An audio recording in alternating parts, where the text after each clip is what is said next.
The College of Liberal Arts share how this year's teach-in panel compared to past in-person discussions.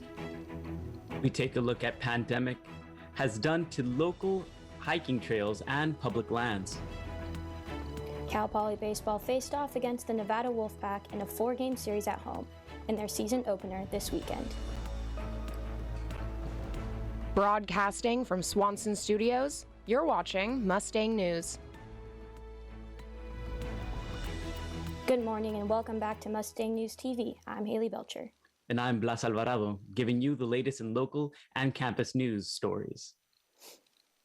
Two Cal Poly professors share how their discussion panel went over Zoom at this year's CLA Social Justice Teach-In. The College of Liberal Arts held the 5th annual Social Justice Teach-In on February 11th.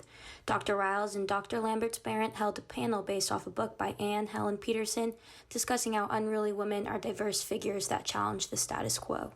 We gave the definition of what unruly was, followed by an example of an unruly woman that Peterson notes in her book, such as Serena Williams, as too strong. The participation more than doubled this year, with 200 people attending the panel. This event is typically held in person, but they noticed how the Zoom format opened up discussion to alumni, students with disabilities who may not have access to a classroom, and larger groups of people. Sort of puts our money where our mouth is by, saying to faculty, it's okay to cancel class. Like, this is an important event. Send your students to this event.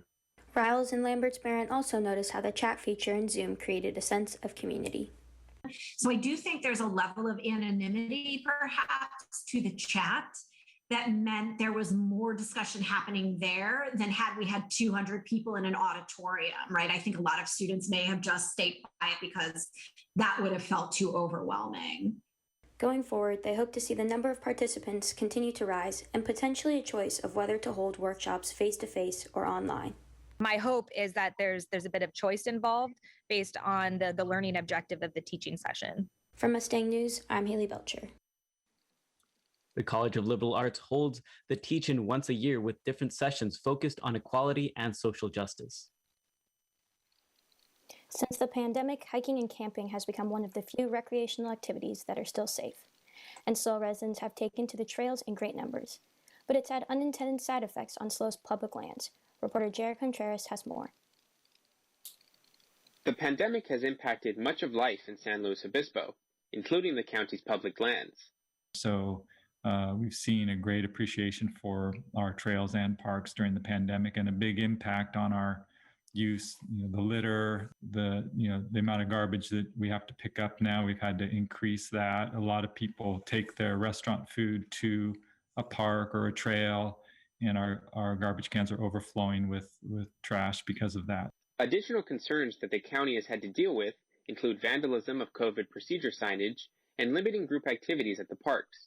The pandemic has also motivated new trail users to head outside.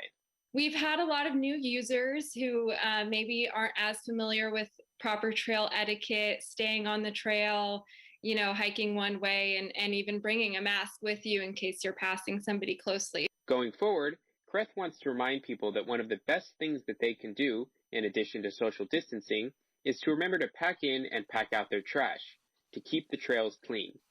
Cooper wants to remind people to continue to appreciate the open spaces. Be courteous and respectful of the other park users and the rangers, and try to enjoy the parks, and we'll do the best we can to get through the pandemic, and hopefully we'll get back to more normal operation soon.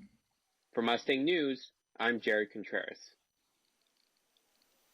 For more information, follow the Land Conservancy's Keep SLO Green campaign on Instagram. Coming up after the break, reporter Catherine Lane gives us the latest weather update, and reporter Amanda Rondes will update us on this week's Cal Poly baseball team. I got some Oxy after I hurt my neck. First, I took them to feel better. Then, I just kept taking them. I didn't know they'd be this addictive. I didn't know how far I'd go to get more.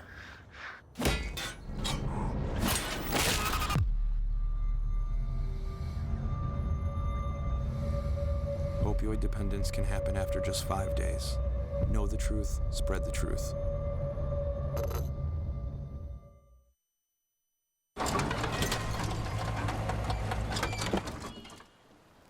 Leah, did you put a new dent in that? This one? No. Were you texting and driving again? Yes. Hi, Leah. Hi, Dad. Sorry about your bumper.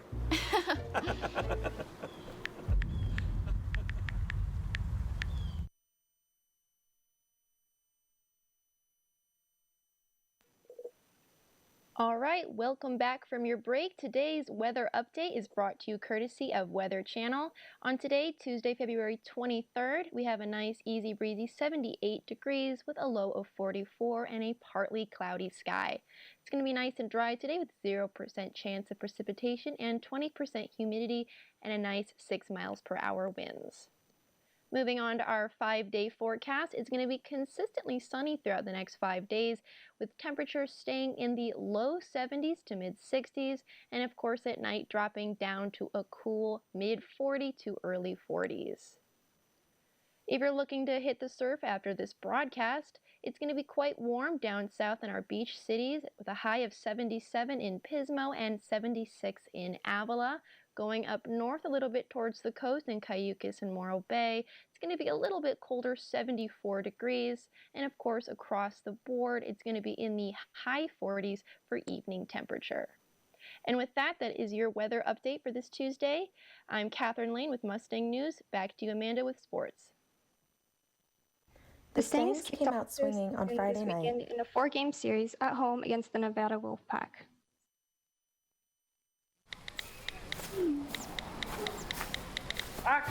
The Stangs came out swinging on Friday night and added their first run of the season to the board in the bottom of the third when catcher Miles Emerson roped one up the middle for an RBI single, scoring shortstop Brooks Lee. Freshman right-handed pitcher Drew Thorpe threw for 7 2/3 scoreless innings, allowing only 1 hit and 2 walks. In the end, the Stangs shut out the Wolfpack 4-0, allowing only 2 hits on the night. Nevada evened the series on Saturday with a 2-1 victory over Cal Poly. A wild pitch and a sacrifice fly take the credit for both of the Wolfpack's runs. Despite many opportunities and runners in scoring position, the Stangs were unable to pull through in the end. In Sunday's Game 3 of the series, the Stangs battled back from a 7-0 deficit, but ultimately fell to the Wolfpack 11-8 in 10 innings after Nevada tallied 3 unearned runs. Infielder Tate Samuelson led Cal Poly with 2 hits and 2 RBIs. The series wrapped up Monday afternoon with Nevada clinching the final win. Although the Stangs out-hit the Wolfpack 14-13, they were unable to bring runners home, resulting in a 12-6 loss. Cal Poly baseball is away this weekend, where they will face off against the USC Trojans in a 3-game series beginning Friday at 5 p.m. After being closed to the public last year due to COVID-19, the Central Coast Aquarium reopened for students in January by appointment only. The Central Coast Aquarium, located in Avila Beach, is a place where you can see a variety of sea life such as sea stars, urchins, jellyfish, and even sharks. After being closed for a while due to COVID-19, the aquarium is now open by appointment for small groups of K-12 students and their families. Their school programs have been put on hold for now, but the staff has found ways to engage with the community safely. And we've just had to get creative with it. You know, we've done a couple fundraising events in our outdoor space. We've done dispersed kind of fundraisers. We just did a Valentine's Day picnic bag where folks would buy a meal and then come and pick it up, and they could go have their picnic wherever. Feber says that maintaining systems for the animals to be happy and healthy is the main priority, which is the reason why the staff are cautious in reopening. They're also rebuilding their volunteer base, as volunteers help out with almost everything to keep the aquarium running. They help with what's called aquaristing, which is just the care and husbandry and maintenance of all of our animals and our life support systems and tanks. So most of our volunteers right now are working in aquaristing jobs. And then we also have exhibit hall volunteers. With Mustang News, I'm Amanda Rondez. Visit centralcoastaquarium.com or at Central Coast Aquarium on Instagram for more information. After the break, we give you the newest feature on our ongoing series, Senior Project Spotlight. So stay tuned. Action!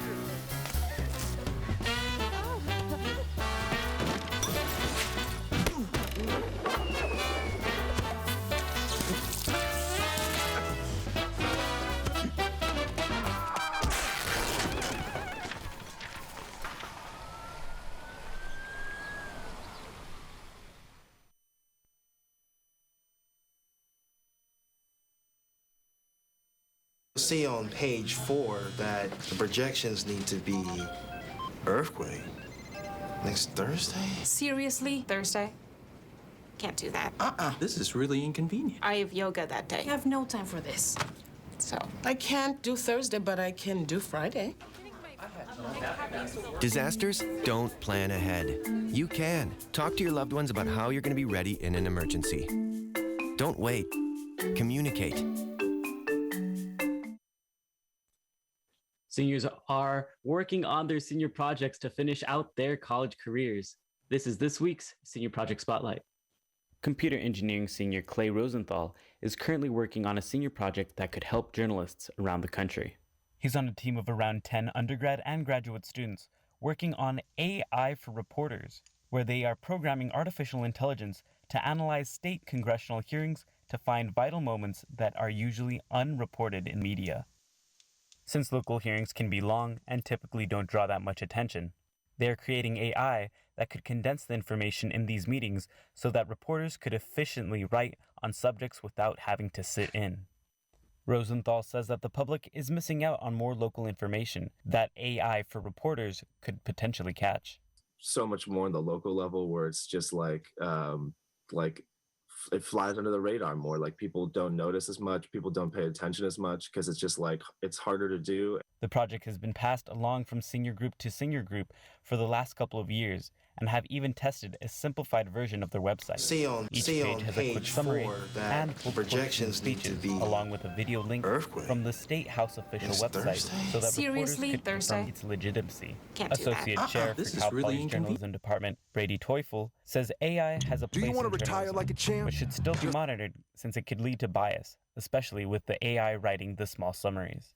Every time someone writes something, the order of their words is influential, and it's based on their subject position and their experiences. Rosenthal says he recognizes the possibilities for bias in his project, but is passionately working on it to make it as straightforward as possible before he graduates this spring. For Mustang News, I'm Blas Alvarado. Join us next week where we will feature a project where students are creating an app to help mental health. It's like legendary basketball star Uncle Drew. Don't do him like that, Uncle Drew! You're already acing the game. You've got your dream ride. Don't be slamming my door. Sorry about that. You just did the same. Gotta get the boys. Your dream vacation and your dream team. And now you can make your retirement just as legendary. I get buckets. Get the tips you need to get on track at Ace Your